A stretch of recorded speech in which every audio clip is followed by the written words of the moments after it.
Good afternoon. This is MTC on Air, and I'm joined today by Alex Timoshenko, who is the head of IT delivery for the entire Metinvest holding. Thank you for joining me here today for MTC on Air. Thank you for inviting. So we've had a nice conversation about responsibility of AI during our lunch break. But before we jump specifically to AI topics, could you tell me, to date, how does Metinvest holding really innovate in the steel and mining industry? Like, what are the different solutions that you're, let's say, already using that you believe are really sort of innovative in your industry? Okay, I would say that as of today, we are really very well established in kind of ERP CRM systems, but it's more classical style.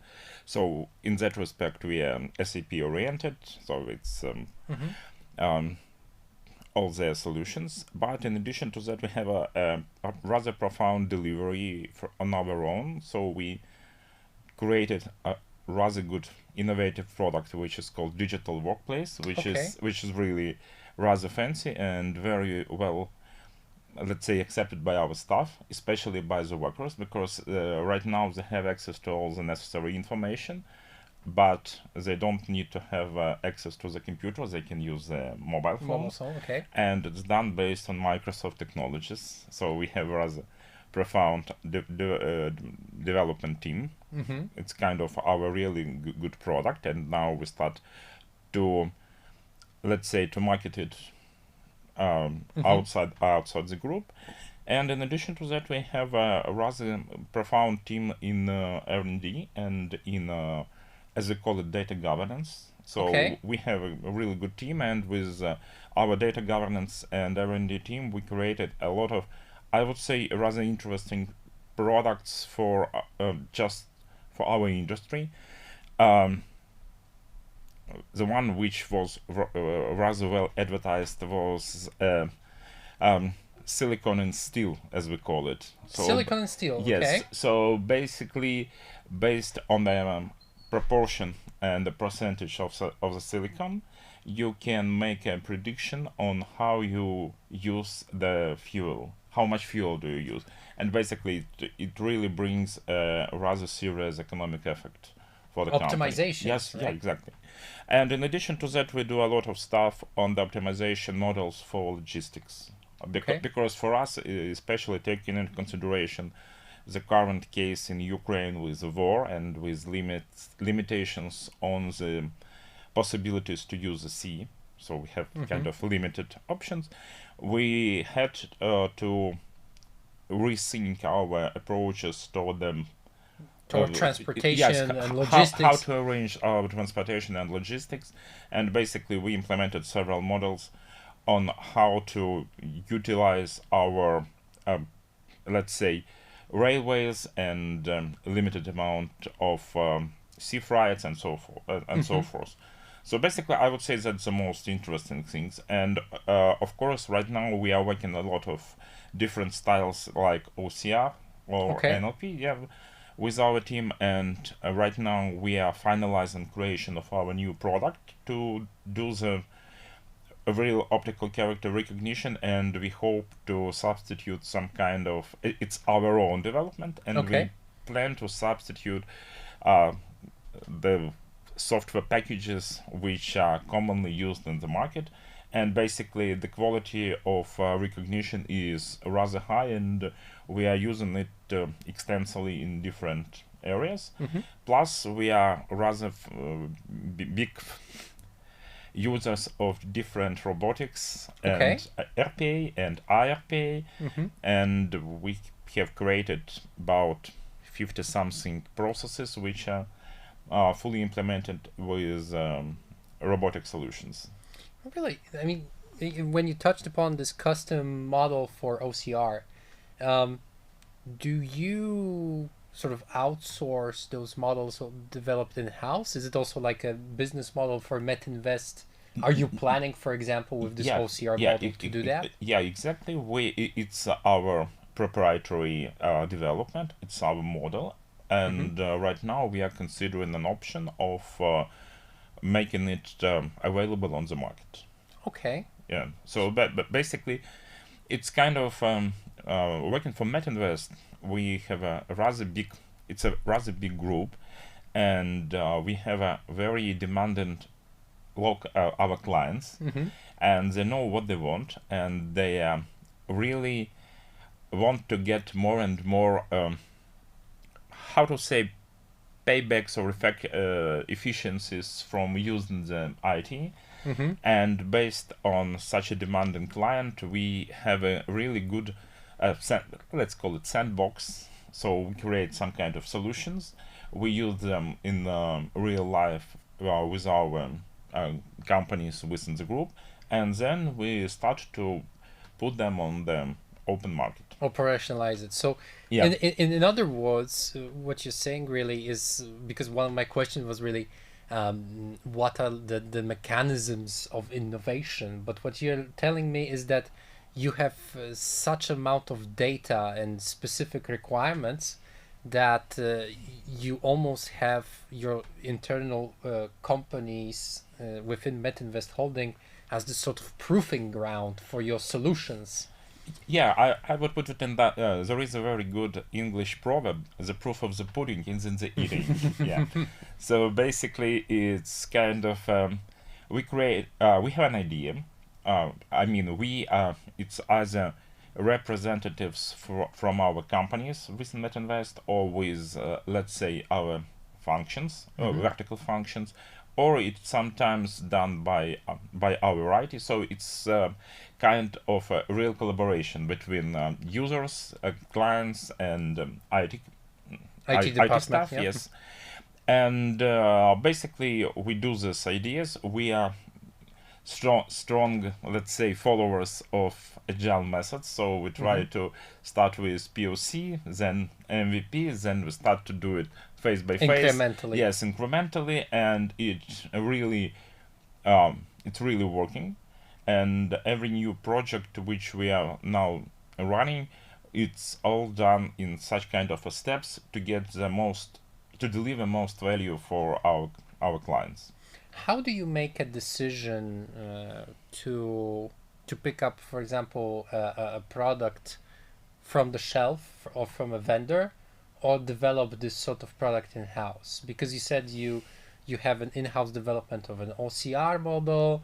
You have this digital workplace that you've also developed based on our technologies, but in-house really. How do you make a decision on to pick something off the shelf or versus go in? Because I can imagine that's also a capex investment up front. This sort of decision to develop it in-house. Yeah, actually we have a rather profound but still transparent system on making such kind of choice. It means that we do kind of a research, and our R&D team is one of our, let's say, locomotives of such kind of finding new possibilities. Plus, we have kind of a balanced approach, because we have a R&D team who are always try to be ahead of everything. Okay. And on the other way around, we have our team of architects who are, let's say, more conservative. Okay. And basically, we have some kind of, which we call it a committee of architects, where R&D, let's say, compete versus classic architects. Okay. And we find out what might be the best solution, and if necessary, we just, as I managed, using this agile approach, we create real proof of concept to show that this is a valid approach. Okay. So, in other words, your R&D is a little bit like this incubator, like a center of exactly. excellence for innovations. Yeah. So basically, we have let's put it in that way. The R&D is looking for some kind of innovative and new details in respect of everything. But in addition to that, we have kind of let's say, as I mentioned, data governance team, which is also doing, let's say, a little bit, let's say, an enabling of enabling. And still, as soon as we have a lot of ERP and CRM and all the other logistics systems and purchasing system and so forth. So basically, we need to let's say introduce innovative solutions, but not to ruin what was already created in the company.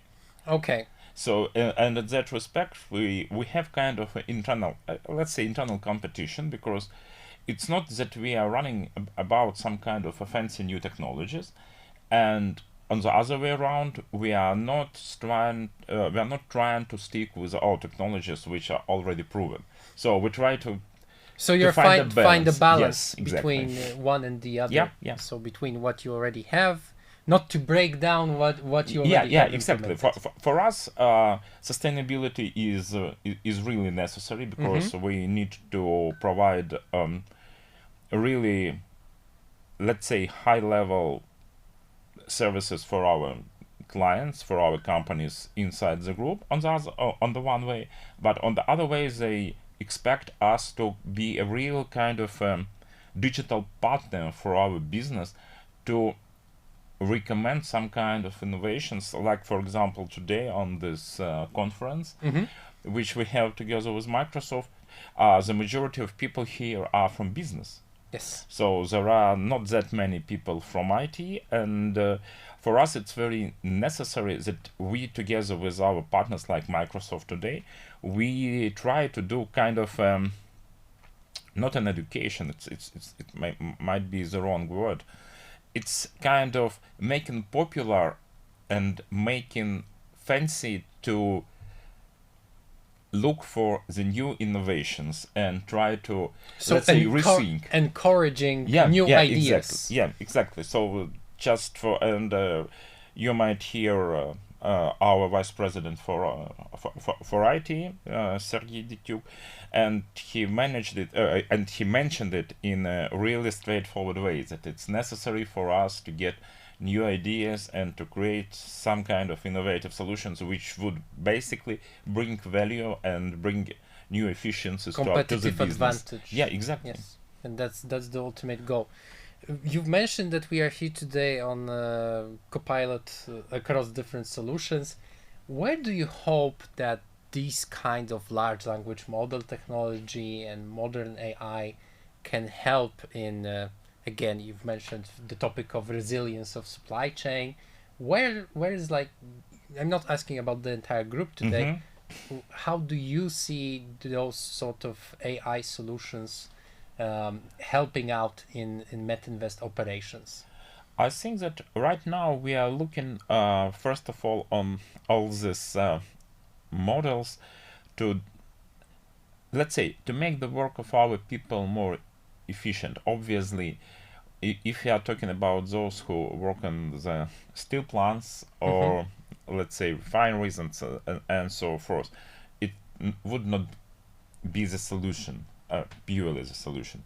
But in respect of operational efficiencies for our people in legal, in finance, in sales, in IT, I think that in HR actually as well, I think that it might be really, let's say, pivoting for us to rethink our approach to the work and to our work habits.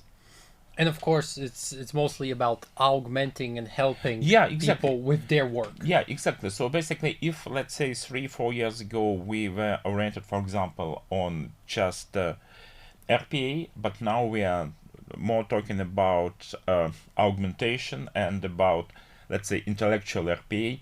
Just if in previous time we were concentrated on robotics, which will give us possibility to, let's say, use less people. Right now we are more focused on creating the augmented reality or augmented environment for our people to make them more productive. To make them more productive and to create this sort of environment where they can thrive and do essentially more work, be more exactly. So and what we already discussed with you, for us, we consider that the major utilization of AI would be to give the people, I mean our employees, more time on creativity and thinking, and limit with artificial intelligence and with all these tools the routine work. The mundane tasks, Yes, yeah, exactly. the things that are typically Yeah. repetitive for them, so that they can spend and allocate time, let's say, more efficiently, thinking about the next innovation. Yeah, exactly. So basically, it's it's kind of self-driving approach, because first of all you create a little bit of automation, then with this automation you give people more possibility to think about what Other are they topics, going to what they're going to do, what they they're can going do, to what they can do further on, and so forth, and that basically help us to keep all this process going, because as far as any person sees the result of automation, of robotics, of all that stuff, then they like to have something more and more and more and more profound, something faster, something more efficient. Yes, and obviously it's kind of company culture. I mean, in holding in general, to look for efficiencies. Yes. So basically,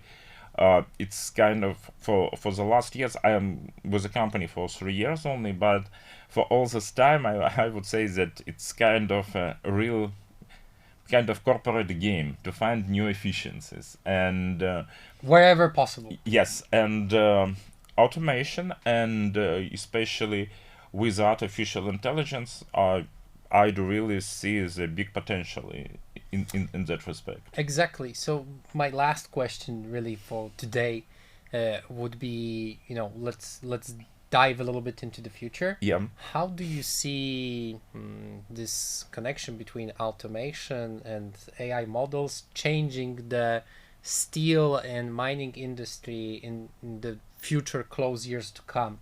Because typically this is a very traditional industry in terms of the processes, in terms of the technology of refining the ore, of steel making. How do you see this sort of transitioning coming into, let's say, Horizon 3? Okay, I would say that, let's say, if we looking for the nearest future, I would make kind of small split between real near future and a little bit bit further. Yes. So as of near future, it mostly do, as I already mentioned, it's higher efficiency of people of not really working specialties. So basically, it's not only with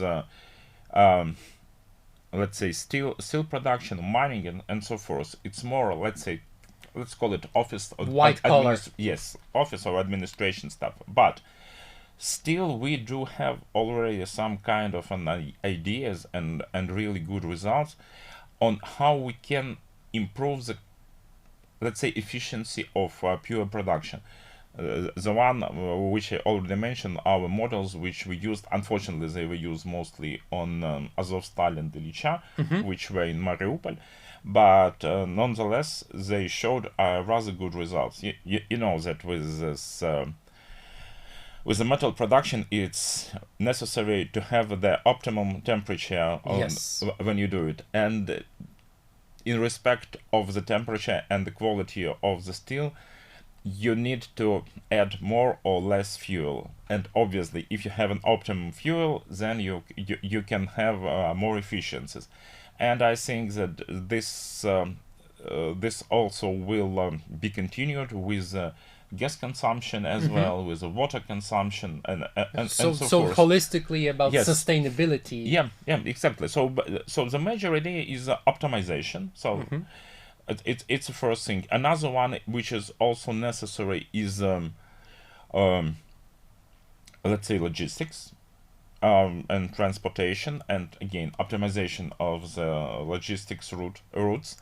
And as I already mentioned, there is all the time we want to have, let's say, less white colors. Okay. Yes, those of administration staff, but we want them to be more productive. So I think that this is maybe as of today 3 major streams how we do see our future with AI. So for example, right now we have already launched our one of the first projects, which is legal digital twins. Legal digital twins. That- Could you say a little bit more about it? No, but actually, it's again kind of a possibility to create augmented reality for our legal team, for them to be able to spend more time on, let's say, kind of serious and more difficult task, and that sometimes they spend a lot of time when, for example, you come to them with kind of a very straightforward question, and I would think that I'm sure. And they need to spend a lot of time Yes. on the analysis for a very simple thing, yeah, because they need to read it through. Yeah, exactly, and I think that that might be the case, and basically that was our decision as a group, that we start with digital legal twins, and then we get some kind of an additional experience, and then we plan to popularize it to the finance, to obviously to IT and other areas, because actually we want that, in my opinion, for example in IT, if you do only coding or testing, I think that it's a little bit of dead end in For the future. story Yeah. for the future and for the career of the person. So basically, I think that people should concentrate more on creating kind of optimized algorithms, or create kind of a special type of software for the test, and let's say automating and making maybe more so let's say with software development, we have the stress test, integration test, Yes. and regress test, and so forth. And I think that that's also a really good example of near future in respect of AI, because actually the more we automate and the more profound system we have for all this type of tests, the higher quality we have. And the faster time to delivery of value. Yeah, exactly. So basically, if we used to start, for example, with regular delivery, which was done with kind of a huge bulks, you know, that once upon 9 months, once upon a year. Waterfall delivery. Yeah, waterfall delivery. So now, for example, with our major programs, we do, let's say, continuous delivery. So we do not as good as it's kind of advertised with popular books like Phoenix Project and all that stuff. So we do not do a lot of deliveries in a day, but now we manage to come to, let's say, rather good results with What's the window? weekly basis. Yes, weekly basis. That's really cool. That's something to be proud of, Yeah. to be honest. Alex, thank you very much for your visit to MTC On Air. It has been an absolute pleasure to talk to you on these thank you. topics. Happy that you are here, and well, let's join the rest of the group for the rest of the deliveries. Yeah, thanks a lot, and it was really a pleasure. Thank you very much. Yeah, thank you.